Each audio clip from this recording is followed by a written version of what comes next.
Voilà, tension électrique sur ce plateau, c'est cela le club de l'actu. Chaque dimanche donc, on reçoit pour vous nos acteurs sociopolitiques pour revenir sur les faits marquants de l'actualité.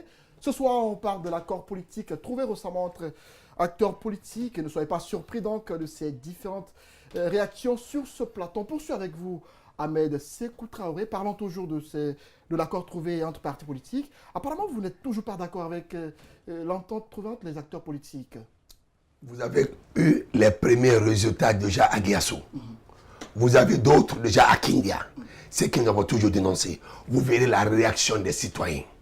Cela est clair. Tout de suite, vous avez posé un thème à la conditionnalité pour dire il se peut, non. Il aura. Parce que les gens ne sont pas contents. Les citoyens ne sont pas contents à la base. Ils ont voté. La démocratie, c'est permettre à quelqu'un d'exprimer ce qu'il pense. Il l'exprime. Et tu viens l'imposer. Honorable Damaro a été clair dans son argumentation. Il a dit que ça a permis d'éviter des violences sur le terrain. Ça a permis tout de même. Parce Ça a que permis. les résultats n'ont pas changé. Ça a permis. Et des violences par rapport à la marge de l'opposition. Nous passons à l'élection ou à la nomination des chefs de quartier. Voyons la suite. On reviendra ici, on sera encore avec vous pour un débat. Voyons la suite. Ce n'est simplement que les conseillers Cet accord communaux. n'est pas la solution selon vous. Est-ce la solution ou pas? Non. C'est quoi la solution d'après vous? Il fallait au moins, tout au moins, respecter ce qu'a dit la loi. Parce que de part et d'autre, les deux partis Mais ça politiques nous a ont pris toujours 6 dit. mois pour le respect de cette loi-là. Mais avec quelle volonté de vouloir faire respecter? Avec quelle Et volonté? qui vous accusez finalement dans cette histoire? Mais les deux partis, Lesquels? le LPG et l'UFDG, c'est les deux partis confondus. Et le gouvernement dans tout ça? Mais vous parlez de quel gouvernement? Monsieur Damar, l'honorable Damar vient de vous dire que le gouvernement est issu du LPG. Alors, à quoi vous attendez? Il n'a pas dit ouvertement. Il ne l'a jamais dit. Tu sais, je sais tellement dire ce que je pense que je n'ai pas besoin de vous pour dire ce que je pense. Non, Je dis que je dans n'ai tous pas les dit- pays du On monde, va s'écouter. On va s'écouter. le parti au pouvoir nomme les membres de son parti dans les fonctions. Je sais pas. Aux États-Unis comme en France, c'est comme ça dans tous les pays du monde. On est d'accord. C'est tout ce Même que si j'ai vous dit. dites que vous n'êtes pas parti C'est État. tout ce que j'ai dit. L'administration démocrate, on va l'administration Et à l'administration- Alors, mais qu'il l'admette. Alors qu'il l'admette. Mais D'accord. Qu'il l'a dit, je ne dis pas. Il y a écoutez- plein de gens qui sont au gouvernement qui ne sont pas du RPG. D'accord. J'ai vraiment Écoutez les quelque questions. chose à dire par rapport à son intervention. Vous allez revenir. Allez-y, honorable. On vous écoute à présent par rapport toujours J'espère. aux conséquences. C'est-à-dire le problème qu'on a Oui. en Guinée, Allez-y. c'est que l'élite est un peu trop en avance dans la construction de la démocratie Ok. par rapport à la base. Nous sommes dans le mimétisme. Nous voulons être déjà comme le Sénégal, comme la France, qui ont des siècles de démocratie. Faut-il le rappeler qu'au Sénégal, tout près, le premier vote démocratique a eu lieu en 1840, quand la Namie Samori n'avait que 10 ans ici. Ils sont à leur 14e législature sans interruption. Ça laisse une trace. Nous avons eu des interruptions. Mais quand on veut qu'à la base, qu'on réagisse à notre vitesse, parce qu'on a la possibilité d'aller aux États-Unis, d'aller en France, comment ça se passe là-bas, que ça se passe ici au même moment et de la même manière, ça va prendre un peu de Et dans temps. les jours à C'est venir, là. à Maintenant, quoi allons-nous assister désormais après l'accord trouvé entre vous? et j'étais celui, j'avais commencé à le dire, quand on faisait le corps électoral, j'étais celui qui était opposé. Au point de me demander d'aller même à la conférence, comment on appelle, à la maison de presse, pour pouvoir retirer des propositions au nom encore de la paix. Je suis celui, malgré que je sois le chef de la majorité à l'Assemblée, je suis celui qui a demandé, si on m'écoutait, on aurait installé le lendemain, on aurait installé les communes après la Mais proclamation. attends des justement résultats. l'installation des communes, Voilà. de ces conseils Ça, communaux. c'est à partir de mardi, Oui. ça, il aura l'arrêté. D'accord. Allez-y donc ça. Alors, rapidement. je suis scandalisé. Et quand on signe un accord et qu'on s'attend à des manifestations, est-ce que... Bref, sortons de ça. Et le problème de fond, c'est que les élections locales ont été menées comme une élection présidentielle. Je suis d'accord. Cette déformation, Je suis d'accord. cette manière de concevoir les élections locales est à la base de tous les problèmes aujourd'hui. Je suis d'accord. Les états-majors politiques se retrouvent à Conakry, signent un accord au nom de Kindia, au nom de la collectivité de Guéasso, sans que l'état-major qui est à Guéasso ne soit consulté, ne donne son aval. Le problème, on a une perversion de notre système politique, de notre système démocratique, au nom des menaces et des influences. Et aujourd'hui, je suis très désolé, et je connais l'honorable Damaro, ce n'est pas pour l'encenser de fleurs, mais je sais qu'il assume ses opinions. Je l'ai dit au début de l'émission que je ne le reconnais pas, parce qu'il n'a pas les arguments pour défendre Cela est dû à l'accord. quoi d'après vous? C'est parce qu'il y a eu de la pression. Non, mais Il y a eu de la menace. Venant de qui? La menace de l'opposition de marcher. J'ai remarqué, Oui. Attendez qu'il finisse. chaque fois que l'opposition lance une menace, on se précipite pour signer un accord. Même si cet accord n'est même pas épousé par la mouvance ou par le pouvoir, on le signe quand même. C'est vrai, c'est pour préserver la paix sociale. Mais les conséquences de cette signature sont plus dangereuses à la paix sociale qu'une marche politique qui se fait à Conakry. Je pense, nous devons être dans une prospective pour être positif. J'ai remarqué qu'ils sont dans une perspective de réviser la loi électorale pour l'adapter à l'évolution du contexte et surtout en tirant les leçons des anomalies et des insuffisances qui ont été enregistrées à sa mise en œuvre. C'est responsable parce que le code tel qu'il a été adopté sous l'effet de la dictate, de l'influence. La même influence qui a présidé la signature sur cet accord, c'est les mêmes influences qui ont prévalu à l'adoption du code électoral. Honorable rassure que dès mardi, on va assister à une avancée par rapport à l'installation des conseillers communaux. C'est une avancée. C'est là où j'ai salué l'accord au départ. Si ça permet d'installer... Tu sais, en société civile, il faut qu'on soit clair aussi. Hein. J'ai dit tout à l'heure que on est entraîné dans le débat politique, parfois à défaut, mais notre objectif fondamental, c'est la démocratie locale.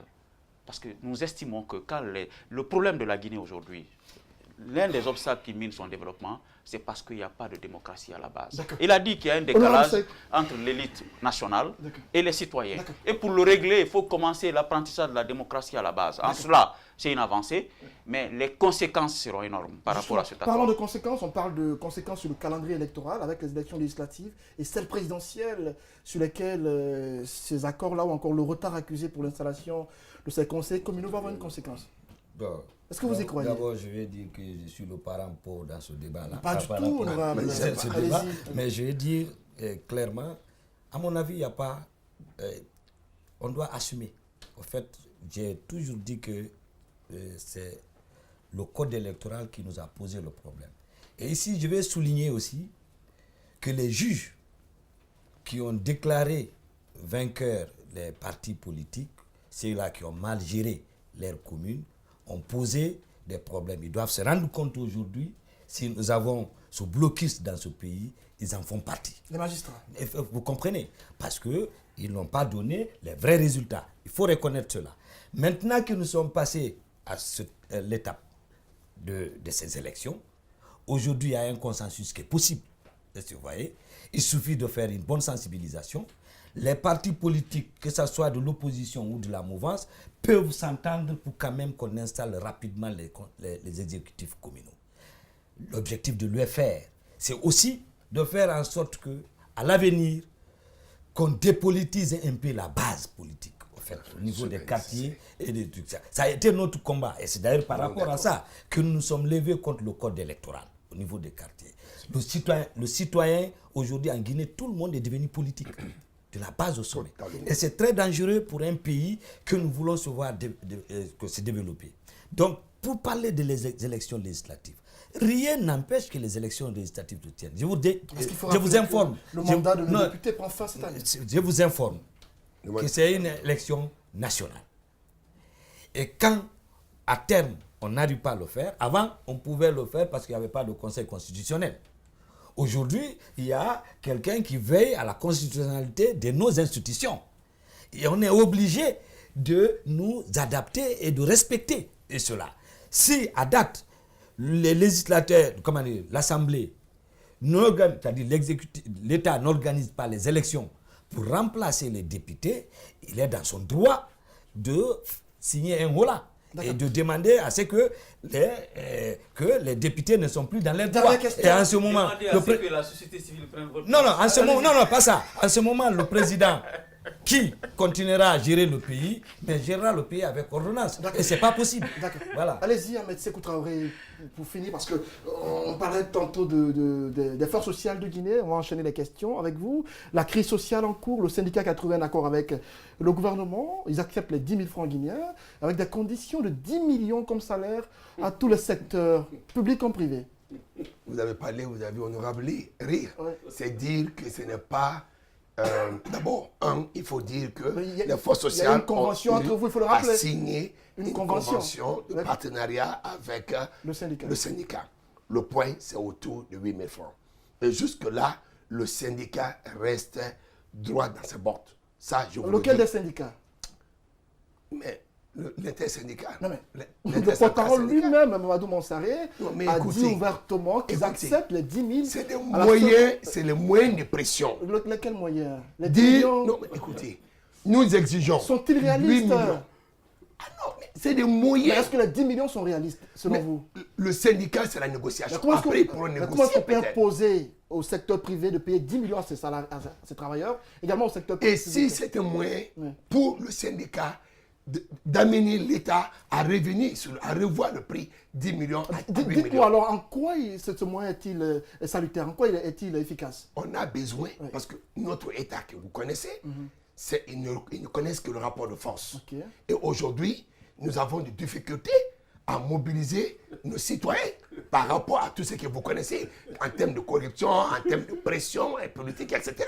Donc aujourd'hui, il est important de part et d'autre que la société civile, de son côté, essaie de revoir des nouvelles stratégies de mobilisation des citoyens pour que nous partions en riposte face à l'État, mais aussi le syndicat de dire, mais écoutez, on ne peut pas rester en amont fixé que sur les 8 000. Il faut passer de l'autre côté, du bout de l'iceberg, pour demander à ce qu'il y ait une augmentation des salaires et autres pour permettre à l'État de se retrouver contraignant afin qu'il revienne au prix. Parce que beaucoup estiment que c'est un aveu d'échec, cette nouvelle façon de manifester de la part de vous, syndicats et forces sociales.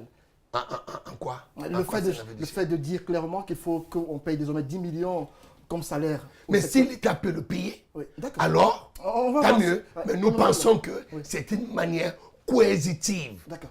Coercitive. Allez-y, honorable. Apparemment, vous semblez vous moquer un peu. Non, mais comme il dévoile lui-même sa stratégie à la télé, on en tirera les leçons.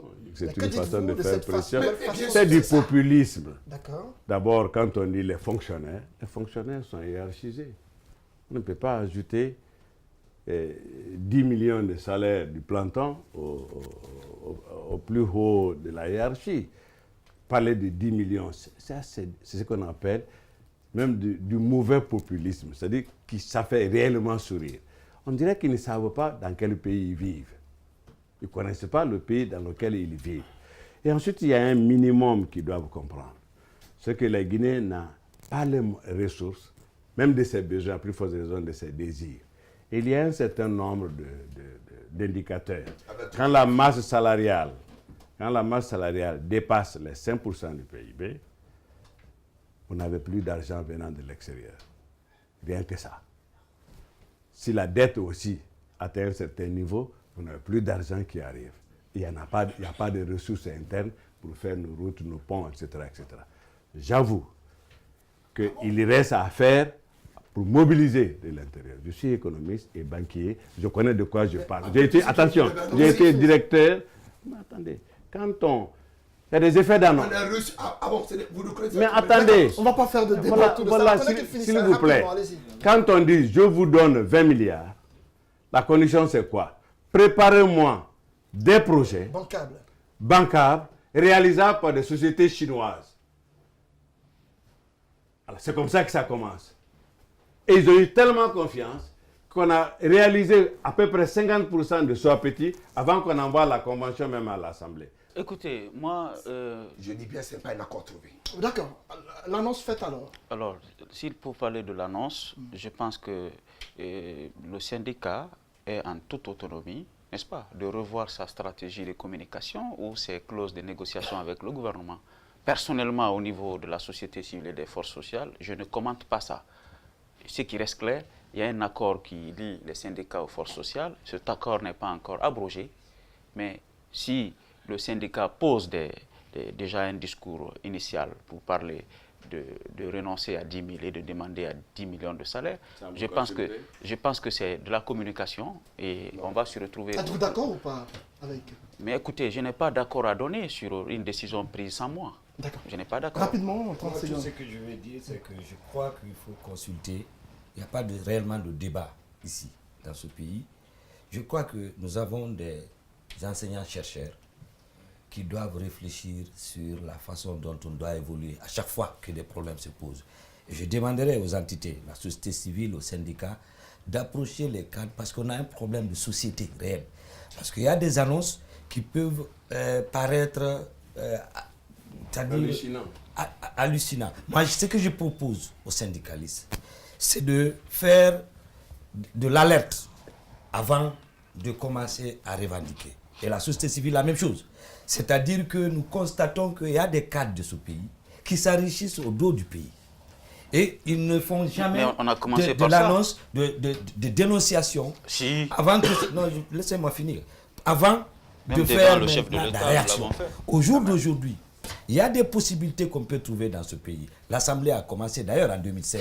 Nous avons engrangé en moins de 2 semaines 436 milliards de recettes dans le budget de l'État. Pourquoi? Parce que nous avons été plus regardants.